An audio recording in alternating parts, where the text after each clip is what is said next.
Today I will show you another famous game of our world champion Anatoly Karpov, and he was really famous of bringing his knights back in many positions, and today I will show you the most famous example. His opponent is world champion Bobby Spassky. Let's go. e4, c5, knight f3, e6 Sicilian, d4, cd4, knight d4, knight f6, knight c3, d6, bishop e2, bishop e7, shark castle, f4, and we have so-called a Scheveningen system. Knight c6, bishop e3, bishop at d7, and b3. Let's see what happened after their opening. White have a space advantage as their pawns are on e4 and f4, while opponent's pawns are on d6 and e6. Also, a d6 pawn is a weak pawn.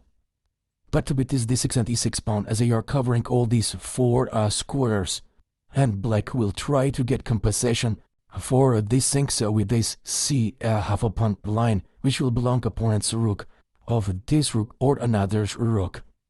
Now in the game, Spassky played a5, so logically risky move. Black was to play a4, attack the knight, and then a3, and if white goes here a4 to achieve a b4 square for their knight. However, a5 move has one big downside. It's weakening the b5 square.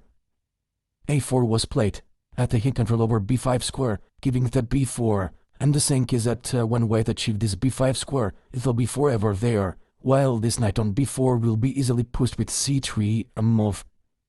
Knight at b4 was played.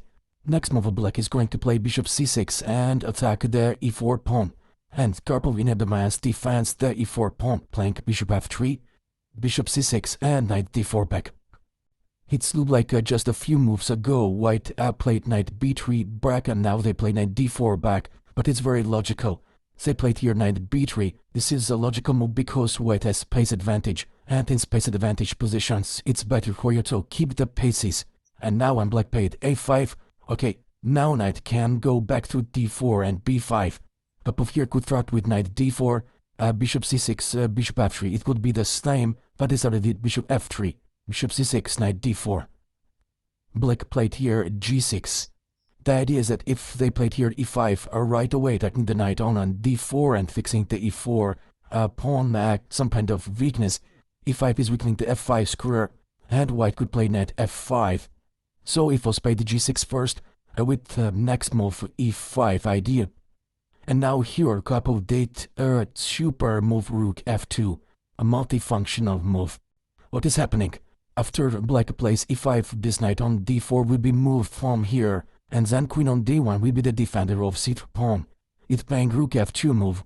First of all, white is freeing the queen on d1, so he can be free and do whatever he wants. Second, with rook f2 in future white can play rook af1. Third, at some point white can play rook f2 d2. And fourth, at some point queen f1 will be a useful move, queen f1 and rook d1. So many things are achieved with just one move. e5 was played, knight c6, taking the bishop. And here at bc6 are correct move, otherwise if knight c6, the d5 and b5 both square are very weak. So playing bc6, and now c6 pawn covers the d5 and b5 are weaknesses. But now at e5, the e5 and queen f1. The queen immediately uses the square, which was freed by his rook. Now is coming rook d1, and then this queen will go to c4, nice square. Also now, as the pawn strategy is changed, let's see what happened. White has here pawn majority advantage in the queen, sides 3 pawns against 2, and also have 2 bishop advantage. Spassky played here a queen at c8, interesting move. At some point preparing rook d8 move, and also he will play knight d7, bishop c5. Maybe knight g4 as well, but as you will see, Karpov is not against exchanging this bishop to the knight. Well, white has 2 bishop advantage. Usually when you have 2 bishop advantage you should keep the bishops, but now this bishop is not a very good one. It is limited with his own pawn on e4. Anyway, Karpov played here a3, usual move, not allowing knight g4 and not showing his cards, and asking his opponents to show the cards.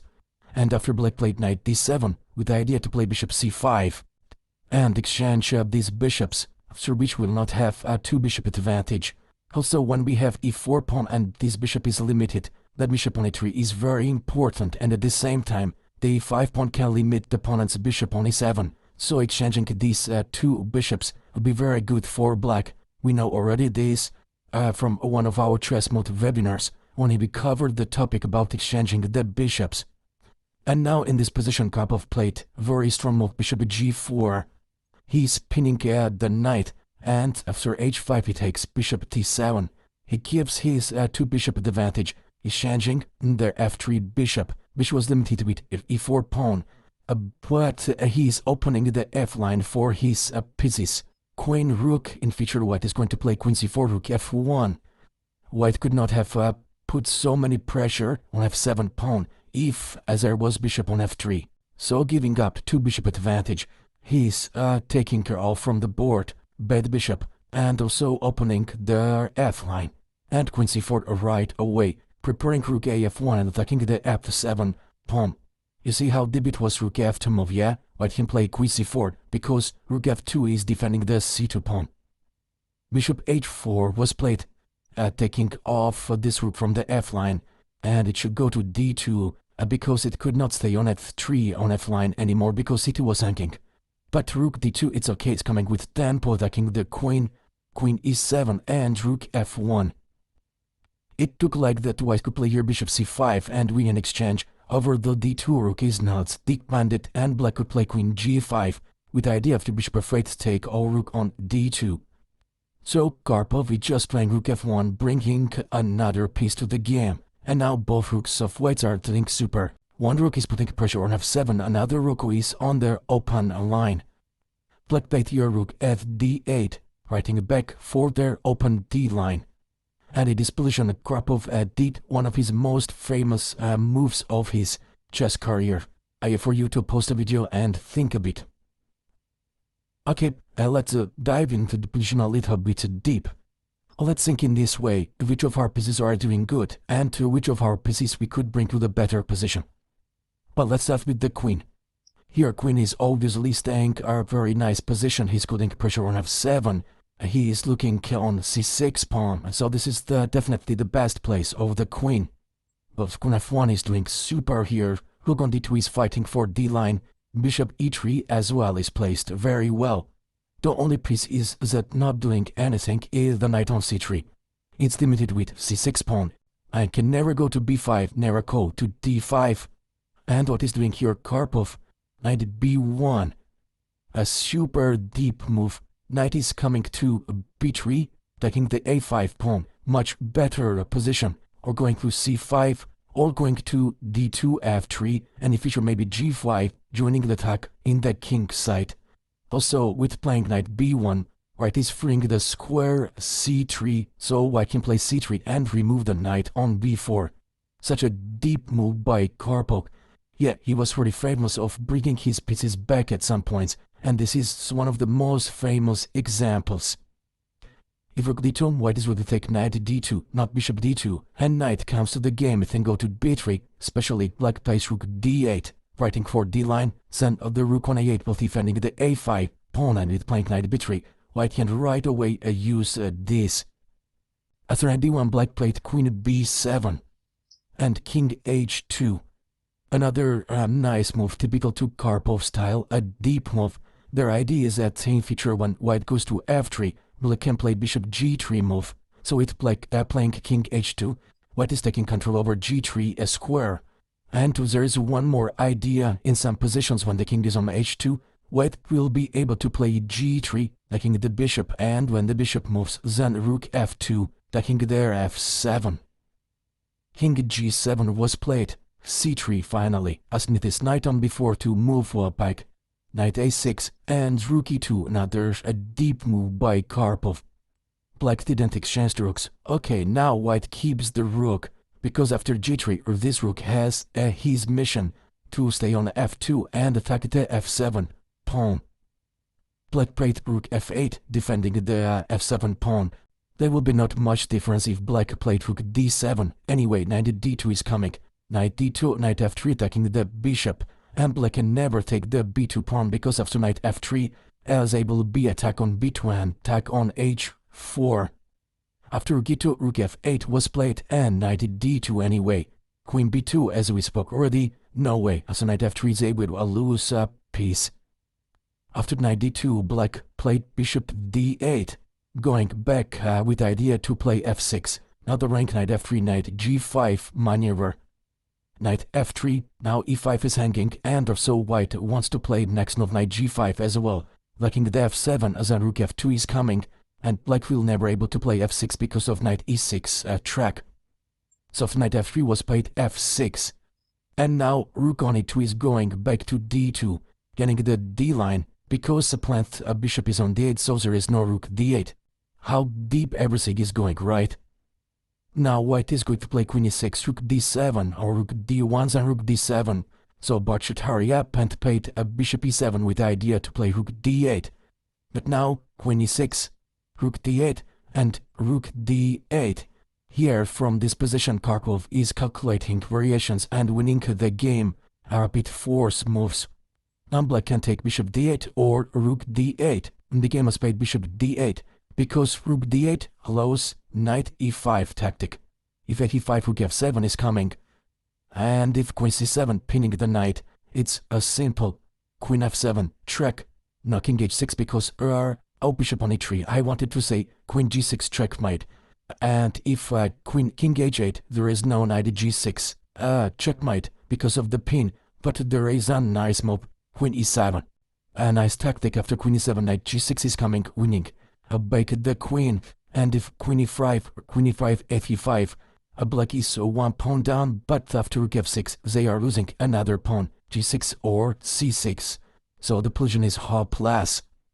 That's why after rook d8, black didn't take rook d8, but bishop d8, which allows rook d1 move. Now rook d7 is coming, so there's no rook f7 because he's defending the bishop on d8.